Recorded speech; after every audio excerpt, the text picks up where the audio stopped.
Welcome to the Crazy Chicken People podcast.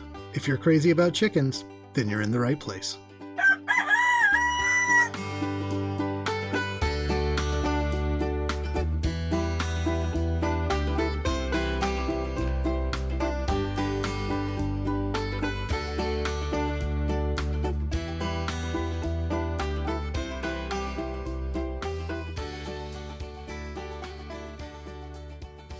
Hello, and welcome back to the show. This week, we're diving into a fresh and nutritious topic that is sure to be a hit with your flock. How to easily sprout grains and beans at home to grow fodder that your chickens will love. But before we do, I want to take a few minutes to answer a question I've gotten from a few listeners recently and give my thoughts on the current bird flu outbreaks that we've been hearing about. Until recently, this wasn't something I'd been paying much attention to. I knew it was out there and is something that's been affecting the poultry industry in a major way, but I wasn't getting into the numbers or tracking to see where the outbreaks were happening or how bad it was, and I wanted to get a better idea of what was going on, what people were saying, and if it was something I needed to consider as a serious threat to my chickens at home. And of course, the information available is all over the place. It's a real mess. Like so many different topics, whatever you want to hear or believe, there's going to be a story that backs that up. So I guess it comes down to who do you trust, or at least whose story seems to make the most sense. Who's presenting actual facts, and who's just putting out a story looking for clicks. It's kind of hard to tell these days, but here's some of what I found that seems to be pretty cut and dry. First of all, bird flu is real. I know there's people out there saying that it's just another scam to raise egg prices, that there's nothing going on, but that's just not true. I mean, raising the egg prices part, probably true, but bird flu in some form or another has been around as long as birds have, and it's not going away. The current strain that's causing the massive culls that you may have heard about, it's the same one that the poultry industry has been dealing with since 2022. And it's just making another strong push because it's that time of year. Waterfowl and other migratory birds are known to be the primary carriers of this strain. And as the weather changes, they start looking for warmer climates, they're moving around, and so the virus spreads. In the warmer months, it just doesn't have the opportunity to spread around like it has been recently because the temperature is just too high. The bug is actually really easy to kill. Any of the typical household germ cleaning killers are going to take care of it, and temperatures over 95 degrees or so make it really hard for the germ to survive. But in the cold weather, just like the colds and flus we get, the virus can thrive. It is highly contagious between birds with a mortality rate of 90% or higher, and sadly, most domesticated birds just are not going to survive it. And these mass culls that I mentioned, that have contributed to the 20 million plus chicken deaths in the last 6 months. That's the USDA's way of just trying to keep the sickness from wiping out populations of chickens in a given area. Now, currently, at least 8 states in the U.S. have implemented some kind of protocol to help reduce the spread of this between commercial flocks. California, which is where I live, is on that list. And it's been hit hard with a couple of the larger poultry farms in the state being forced to call in mass numbers. There's been some reported cases of humans contracting the bird flu, with some that even ended up being fatal. And on social media pages, headlines that highlight these stats have a lot of chicken keepers wondering if they need to be worried about their flocks or their own health, and what they should be doing to protect themselves. And unfortunately, for those who really don't know where else to turn for accurate information about this, they could be led to believe a lot of things that just aren't true, and to be scared into thinking that they need to take drastic actions or risk losing their chickens. Now, when I started digging into this, I knew there was going to be a bunch of different opinions out there, and probably a lot of those coming from people who don't have a clue about chickens. But I also found plenty of resources where people who live the chicken life every day and depend on chickens for their livelihood are giving practical advice based on how they've been dealing with this for the past few years. I listened to this interview on the Fit Farmer YouTube channel. He was talking to the guy that runs McMurray Hatchery. Very straightforward, tells it like it is, no fear tactics, no telling people they're going to lose all their birds. It was a really good interview, and I would suggest listening to it. I'll add it as one of the links in the notes below. But I also found just the opposite of that. And it's really upsetting that there's people out there that I guess are just trying to scare us with these obvious lies. And it makes you just not want to trust any mainstream media source. I do want to give a quick example of this, just to illustrate how pathetic some of this is. There was a story by Fox News in Southern California. It was a 2-minute video that I watched. And in that 2 minutes, here's what I heard. The World Health Organization for Animals says the risk to humans is low. Okay, that's accurate. The passing of the bird flu from animal to human is rare. And then the very next sentence. Some doctors are concerned there could be a new strain that may be changing and could be more dangerous. Some could be maybe. Okay, scary stuff. I kept listening. California poultry farm just had to cull over 100,000 birds. Well, that doesn't sound good. I mean, I live in California. Should I be scared now? Well, that's weird. They're actually talking about a duck farm. Why are they showing video of somebody's backyard chicken flock when they're talking about a duck hatchery that just had to cull? That does not make sense. Okay, so they're wrapping up the story with a regular backyard chicken keeper. They're going to interview her, and hopefully she's going to bring some common sense to this conversation, right? Let's see what she's got to say. We're scared every day. That was it. That was all the airtime she got. And then they finished by stating that egg prices would go up about another 20% this year. So they start by speculating on future dangers, misrepresent the story by showing a backyard flock, throw in some big numbers, reinforce with a little more fear, all so that we can understand and accept the continued rise in egg prices. And people say I'm crazy because I don't trust the media. Now, if for just a second I can rant about the rise in egg prices, it doesn't add up for me. I'm not an economist, but why does the price of eggs need to go up? I understand supply and demand, but raising the price of eggs doesn't address the shortage of the products to the consumers. It just means that the egg sellers will make the same profit they would have if they sold their usual supply. So the price hike is about maintaining profits, I guess? And what about the fact that egg producers are receiving government subsidies when they're forced to kill their chickens? They get our tax dollars, and then us taxpayers then have to pay more for the eggs. I mean, that's a sweet deal for somebody. Now look, I'm not trying to make light of what is a very serious health risk to many animals, but I also don't want to overreact to something that's more of a threat to the commercial side of the poultry world than it is to backyard flocks. It is absolutely true that any one of our chickens could be infected.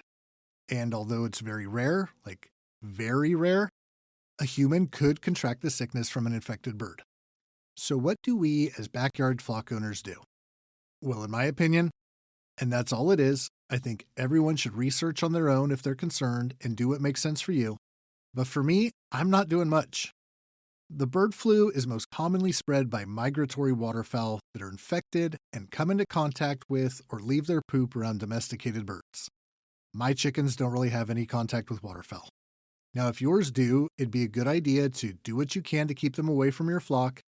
And if you want to know if you're in a high-risk area based on migration patterns, the guy from McMurray Hatchery gave a site where you can look into that. It's birdcast.info, and I'll also put a link for that in the notes. I would also say that right now would not be a great time to add new chickens to your flock. I'm not going to avoid getting baby chicks this spring. The chance of bringing a sick chick home is pretty low since they would almost surely have died by the time you see them in a feed store.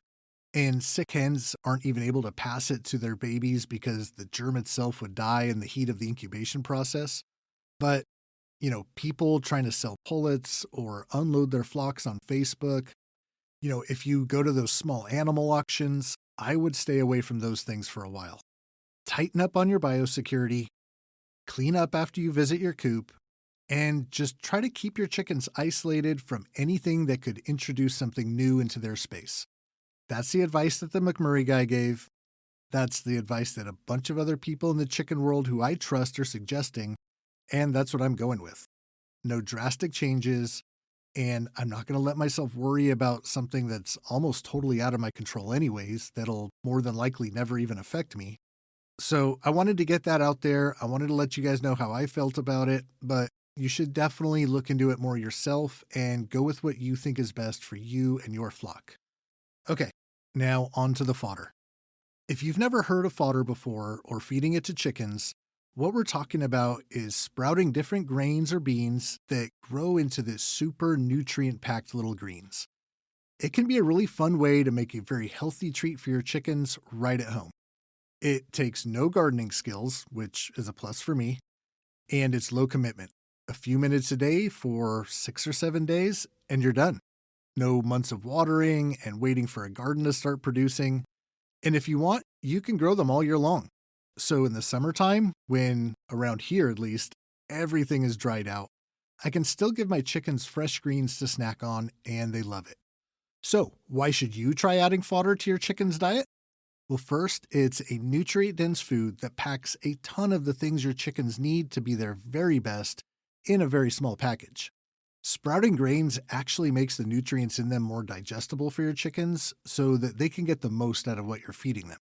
Now, I'll only give it to them a couple times a month during most of the year, sometimes not even that often, like right now when wild greens are growing all over the place. I give my chickens as much time as I can to get out of their coop and have some fun finding their own food. But in the summertime, like I mentioned, there is nothing growing here. Everything's dried out. And then I might give them fodder as much as 3 or 4 times a week if I can get myself to make it. I'm not trying to replace part of their diet with it, it's just supplementing with a little bit extra. Fodder does have a lot of the things they need, but not everything. As I said before, the best chicken feed that you can provide them should always be the base of their diet. And you may find some people who suggest that you can create your own chicken feed like this, or that you can save money feeding your chickens fodder. I'm not so sure about that. Creating your own chicken feed is definitely doable. You just need to make sure that whatever you're mixing up ultimately provides the right balance of proteins and fats, calcium, all those things your chicken needs every day. But for fodder to help you save money, I think that you would have to find a really good deal buying it in bulk and create a setup that allows you to harvest these ready to eat greens on a very regular basis.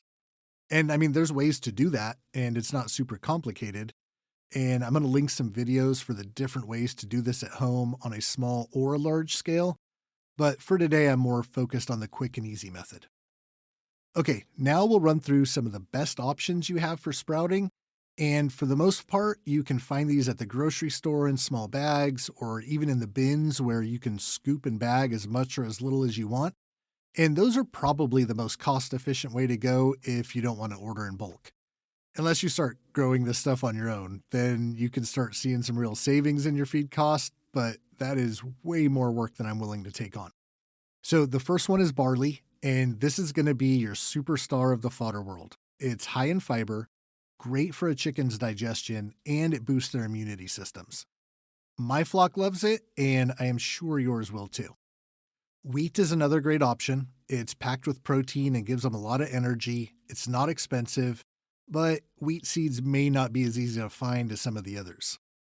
Oats are a very good one, rich in vitamins and minerals, and they're really good for feather health. These can be a good ones to feed your chicken when it's cold out to help keep that metabolism up so they can stay warm. And then peas and lentils. These are also very high in protein. They contain lysine, which is great for egg production. Very important to make sure that they are fully sprouted, which shouldn't be a problem. You just never want to feed your chickens any dry, uncooked type of legumes. Lentils are actually the first thing I tried when I got into sprouting. Very easy to do as long as you don't make the same mistake that I did, which I'll talk more about when we get into the process. Corn is next on the list, another one that's high in energy and great for cold weather, but not something you want to overfeed. Once in a while is great, but because it is high in carbohydrates and low in nutrients compared to the others we're talking about, it's not something you want your chickens filling up on. And then the last one I'll mention today is black oil sunflower seeds. Very rich in healthy fats and protein, but like the corn, this needs to be fed in moderation because they do have a lot of fat. So not something to be used as a meal replacement, but a fantastic supplement for your chickens. There's quite a few more you can try if you really get into this, and for the most part, you can mix a few together into a batch to create like a little salad of sprouts that you can feel really good about feeding to your chickens. Okay, now for the fun part, how to actually grow the fodder. And I'm going to describe the step-by-step directions for doing it on a small scale for those who just want to give it a try. And it'll yield plenty to shake out enough so everyone in a small flock can get a taste. If you have more than 5 or 6 chickens and you want to make sure there's enough for everyone, I'd say just make a couple of jars. But for this first run, I'd suggest starting with a mason jar or something similar to that. You want it to be clear though, so that the light can get it in through it. Then add 2 to 3 tablespoons of the grain or lentil you've chose. And this is where I messed up the first time I did it. I had heard somewhere to start with a cup of grains, and that was way too much. It did sprout, but I noticed some mold had grown in there within the first couple of days because it was just so packed that the water couldn't fully drain. Now, when you get going, you can rinse the grains before putting them in if you want, but I just put them in the jar with a little water, give it a shake, and then pour that water out. And then fill it back up, make sure all the grains are covered with a couple inches or so of water, and then you want to let them soak for about 24 hours. You can go less, like 12 or even just overnight, but 24 hours is kind of the sweet spot. Then after that initial soak, you're going to drain all the water out. And this is why I like the mason jars with one of those different strainer tops you can get for them. There's one that's just like a metal screen that you screw down. It makes it super easy to shake all the water out. You can flip it upside down and let it drain. It is very important that you let all the water drain out of there so that it doesn't start to mold. You can also just use like a pickle jar or something like that you have around, punch some small holes in the top so that water can drain out, and it's just as good. But after you drain them, go ahead and fill that jar back up with more water, give them a good rinse in there, totally drain it out again, and then you just keep doing that same process. Rinse and drain twice a day for 6 to 7 days. And they don't need to be like right in the kitchen window, and on hot days that might even be a little too much for them. But I do keep them in the kitchen where they're going to get plenty of light throughout the day. And then on that last day, I might throw them in a spot where they'll get some direct sun for a little growth spurt at the end. When your fodder is ready to feed, you're going to see that those grains or lentils have split apart, roots are growing out one side, a long green sprouted stem on the other, and they're going to pretty well fill up that mason jar too. It might even be a little tough to get them out of there. Now, if you're really ambitious or you feel like a couple jars just won't be enough, you can do that exact same process, but in a tray. You just need to poke some small holes in the bottom and then set it up over a drip pan so that you can rinse it out in there. And that's kind of cool because when it's ready, it kind of looks like a little patch of sod. So you can pull the whole thing out in one big piece because the roots are all tangled up together and lay it out like a little carpet buffet that your chickens are guaranteed to go crazy for. I hope that you guys give this a try if you haven't done it before. It can be a cool little project to do with your young kids. Mine really got a kick out of watching those sprouts grow so easily just sitting in a jar. I hope you guys keep taking really good care of your chickens. Don't get too overly scared or worried about the bird flu hype. That's it for today, everyone. Thank you again for listening, and I will talk to you soon.